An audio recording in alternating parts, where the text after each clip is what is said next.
కానీ జ్యేష్ఠత్వాన్ని కూడా అమ్ముకుని భోజనం కోసము తన జీవితాన్ని పాడు చేసుకునేవారు ఈ ప్రపంచంలో చాలా మంది ఉన్నారు. బిర్యానీకి లొంగిపోవద్దు, బర్గర్కు లొంగిపోవద్దు, అపవిత్రమైన కార్యాలకు లొంగిపోవద్దు, సినిమాలకు లొంగిపోవద్దు. జీవితం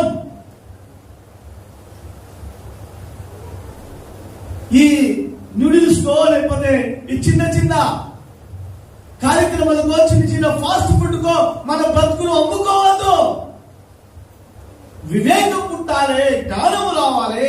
అలాంటి వారితో స్నేహం చేస్తే నీ బ్రతుకు బాగుపడుతుందన్న విషయాన్ని నువ్వు మర్చిపోవద్దు. హల్లెలూయా చెప్దామా? హల్లెలూయా.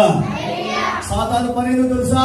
నీ బలహీనత సాతాను గారి యొక్క బలము. నీకు ఎక్కడ నీ బలహీనత అంటే సాతాను గారు అన్నాడు, అమ్మ దగ్గరికి వచ్చి ఇలా